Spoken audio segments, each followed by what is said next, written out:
बातमी पुण्यात आहे। पुणे विद्यापीठात विद्यार्थ्यांचं आंदोलन सुरू आहे। अनेक निकालांमध्ये घोळ झाल्याचा आरोप करण्यात येतोय। पुन्हा एकदा परीक्षा घ्या अशी मागणी विद्यार्थ्यांनी केली आहे। पुणे विद्यापीठात विद्यार्थ्यांचं आंदोलन सुरू आहे। गेट तोडून विद्यार्थी आत घुसलेत। अभियांत्रिकी विद्यार्थ्यांचं पुणे विद्यापीठात हे आंदोलन सुरू आहे। आंदोलनाच्या ठिकाणी पोलिसांचा मोठा बंदोबस्तही तैनात आहे। तर पुन्हा परीक्षा घ्या कॅरी ऑनची विद्यार्थ्यांची मागणी पाहायला मिळतेय। बऱ्याच निकालांमध्ये घोळ आहे असा आरोप या विद्यार्थ्यांनी केलाय। तर मोठ्या संख्येने विद्यार्थी इथे जमलेत। आंदोलक अक्षय जैन सध्या आपल्या सोबत आहेत। तर अक्षय, काय नेमकी मागणी आहे प्रामुख्याने तुमची? पुणे विद्यापीठाचा भोंगळ कारभार वारंवार आपल्या समोर आलेला आहे। मागच्या बऱ्याच वर्षापासून आम्ही विद्यापीठाचे सर्व परीक्षा डिपार्टमेंट असेल किंवा बाकीचे सर्व वेगवेगळे विभाग इथे गोंधळ सुरू असतात।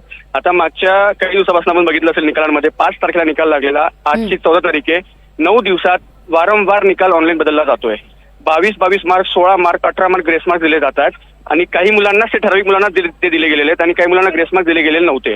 दुसरा विषय असा की कॅरी ऑन संदर्भात जो आहे अमरावती विद्यापीठाने जर सकारात्मकपणे मुलांच्या हितार्थ जर तो निर्णय घेतला असेल तर पुणे विद्यापीठ का घेत नाही? वारंवार काहीतरी वेगळी कारणं दिली जातात।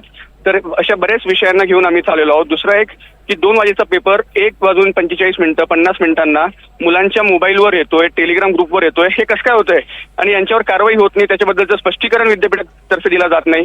त्यासाठी विद्यार्थ्यांकडनं NSU तर्फे युवक काँग्रेसतर्फे आंदोलन करण्यात येतोय। बरं अक्षय, काहीच विद्यार्थ्यांना ग्रेस मार्क्स दिले जातात, याचं काही स्पष्टीकरण दिले का विद्यापीठानं? नाही, काहीच दिलेलं नाही। हे त्या संदर्भातील आमच्याकडे मार्कशीट आहेत, त्याचे सर्व प्रत सुद्धा आहेत, परंतु त्याच्यावर काहीच स्पष्टीकरण विद्यापीठाकडनं देण्यात आलेलं नाही। आम्ही त्यासाठी मागणी करतोय की खाली यावं कुलगुरूंनी, याचं आम्हाला उत्तर द्यावं। बरं, पण आता सध्या विद्यापीठ प्रशासनाकडनं कुठल्या तरी स्वरूपाचं उत्तर आलेलं असेल? नाही, आता आम्ही सांगितलं जाते की BC सुरू आहे कुलगुरूंची, त्यामुळे ते खाली येऊ शकत नाही आणि ते संपल्यावर आम्ही तुमच्याशी चर्चा करू असं सांगितलंय। बरं, निकालासंदर्भात थोडं सांगाल? कधीचा निकाल होता, निकालाची तारीख काय होती आणि ती बदलत का गेली? 5 तारखेचा निकाल आहे, वारंवार ऑनलाईन चेंज केला जातोय। बर, आणि हे फक्त पुणे विद्यापीठाच्या बाबतीत आहे की इतर विद्यापीठात? पुणे विद्यापीठ। बर, तुम्ही एक अमरावती विद्यापीठाचा काहीतरी उल्लेख केला, त्याबद्दल सांगाल? अमरावती विद्यापीठाने निवड रिझल्ट फेवर मध्ये दिलेला आहे, त्यांनी सुद्धा कॅरियन लागू केला आहे, तर पुणे विद्यापीठ लागू करत नाहीये। बरं, कॅरियनची काय मागणी आहे तुमची नेमकी? आता कॅरियन लागू करावं एवढीच आमची मागणी आहे, बस। थँक्यू। बरं, पण नाही अक्षय, एक मिनिट, आम्हाला सांगण्यात येत आहे की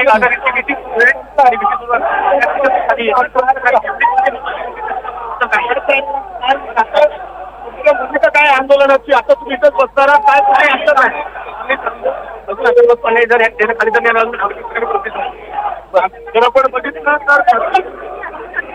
अक्षय, पुढची पावलं नेमकी काय असणार आहेत तुमची?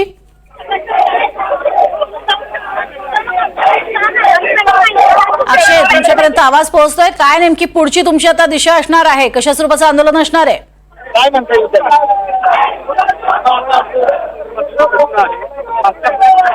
अक्षय जैन यांनी माहिती दिलेली आहे आणि त्यानुसार सध्या ग्रेस मार्क्स काही ठराविक विद्यार्थ्यांना दिले जात आहेत असं म्हटलं जातंय। अविनाश पवार आमचे प्रतिनिधी आपल्या सोबत आहेत। अविनाश, हा जो काही आरोप केला जातोय आंदोलकांतर्फे, किती असे विद्यार्थी एकत्रित जमलेले आहेत आणि विद्यापीठाकडनं कोणतेही जे प्रत्युत्तर द्यायला हवं ते का दिलं जात नाहीये? निश्चितच आता हे विद्यार्थ्यांनी आंदोलन तीव्र केलेले, गेट तोडून हे विद्यार्थी आतमध्ये घुसलेले आहेत। अभियांत्रिकी विद्यार्थी आहेत हे आणि पुणे विद्यापीठात मागील काही वेळापासून हा सगळा गोंधळ सुरू आहे। आता ज्या पद्धतीने अक्षय जैनने सांगितलं आपल्याला, त्या पद्धतीने हा सगळा निकालाचा जो घोळ आहे, मुद्दा हा आहे की परीक्षेच्या बाबतीतले हे सगळे जे गोंधळ आहेत, या बाबतीत वारंवार विद्यार्थ्यांनी मागणी करून देखील विद्यापीठ प्रशासनाने त्यांना जे अपेक्षित उत्तर आहे ते दिलं नाही। त्यासोबतच जे काही मार्काच्या बाबतीत सांगितलं जात आहे त्याच्यामध्ये एक उदाहरण असं सांगितलं जातं, एकूण मार्काच्या फक्त 10% जो ग्रेस असतो, म्हणजे 50 मार्काच्या पेपरला जर 5 मार्कांचा ग्रेस मिळाला पाहिजे, तर एका विद्यार्थिनीला 9 मार्क्स आहेत तरी सुद्धा तिला ग्रेस देऊन 20 मार्क्स केलेले आहेत, 11 मार्क्स वाढवलेले आहेत। अशा पद्धतीचे जे काही उदाहरणं देऊन आता हे विद्यार्थी समोर आलेले आहेत। वेळोवेळी त्यांनी ज्या मागण्या केल्या आहेत त्या मागण्यांच्या बाबतीत विद्यापीठ प्रशासनाने जी हेळसांड केलेली आहे, त्याच्यामुळे आता हे विद्यार्थी आक्रमक झालेला आपल्याला पाहायला मिळते। या ठिकाणी मोठा पोलीस बंदोबस्त ठेवण्यात आलेला आहे। विद्यार्थी आता आक्रमक आहेत। या सगळ्या आंदोलनाच्या बाबतीत आता विद्यापीठ कोणती भूमिका घेते, त्यासोबतच पोलीस प्रशासनाला देखील आता इथे सतर्कता बाळगावी लागणार आहे। अविनाश, किती विद्यार्थ्यांच्या बाबतीत हे ग्रेस मार्क्सचं प्रकरण झालेलं आहे आणि हे विद्यार्थी नेमके कोण आहेत ज्यांचे ग्रेस मार्क्स वाढवले जात आहेत?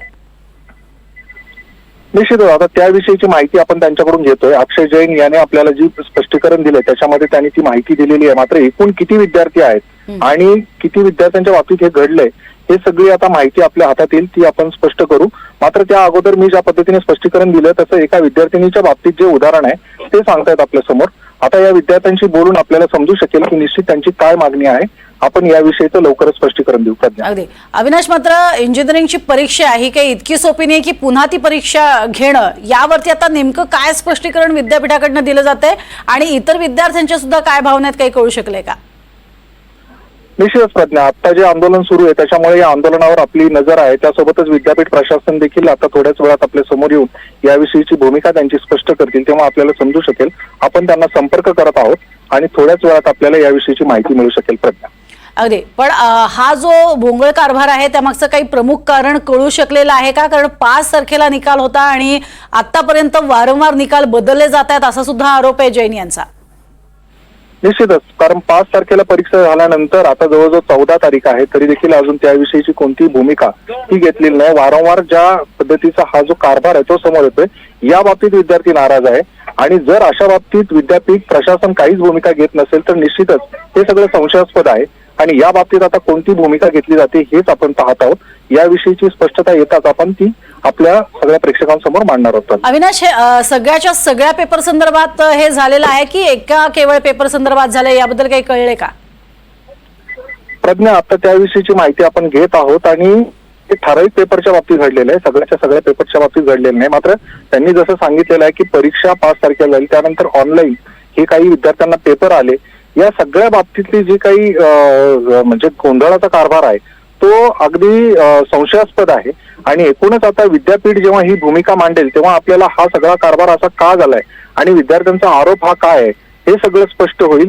सध्या तरी विद्यार्थी हे तीव्र आंदोलनाच्या भूमिकेत आहेत आणि विद्यापीठ प्रशासनाला वारंवार ते विनंती करतायत की समोर येऊन उत्तर द्यावं. आता थोड्याच वेळात विद्यापीठ प्रशासनाचे कोण अधिकारी समोर येत आहेत आणि उत्तर देत आहेत हे आपण पाहणार आहोत. अगदी, अविनाश, किती विद्यार्थी आहेत एकूण काही कळू शकले? म्हणजे इंजिनिअरिंगचे हे सगळे किती विद्यार्थी आहेत एकूण? आता या ठिकाणी जवळजवळ 400 ते 450 विद्यार्थी आहेत. अजूनही काही विद्यार्थी या ठिकाणी येत आहेत, मात्र पोलीस त्यांना अडवण्याचा प्रयत्न करतायत. या ठिकाणी मोठा जमाव हा जमलेला आहे. एकूण ही विद्यार्थ्यांची संख्या सध्या तरी 400-450 असते तर ती सातत्याने वाढताना दिसत आहे. आता बॅरिगेड तोडून हे विद्यार्थी आतमध्ये घुसलेले आहेत, तीव्र अशा घोषणा देत आहेत. या सगळ्या परिस्थितीवर नियंत्रण आणण्याचा प्रयत्न हे पोलीस करतायत. अगदी, सध्या आपण बघतोय की बॅरिकेड तोडून आणि जे गेट लावलेलं आहे त्याचं दरवाजाच्या वरती चढून हे विद्यार्थी आतमध्ये शिरलेले आहेत, तेव्हाची इथे दृश्य आपण बघतोय. तुर्तास धन्यवाद अविनाश या संपूर्ण माहितीसाठी. मात्र 400 ते 450 विद्यार्थी सध्या या विद्यापीठ आवारात जमलेले आणि बातमीवरती सुद्धा आपलं लक्ष असणारच आहे. तुर्तास इथे घेतो एक छोटासा ब्रेक. पाहत राहा NDTV मराठी.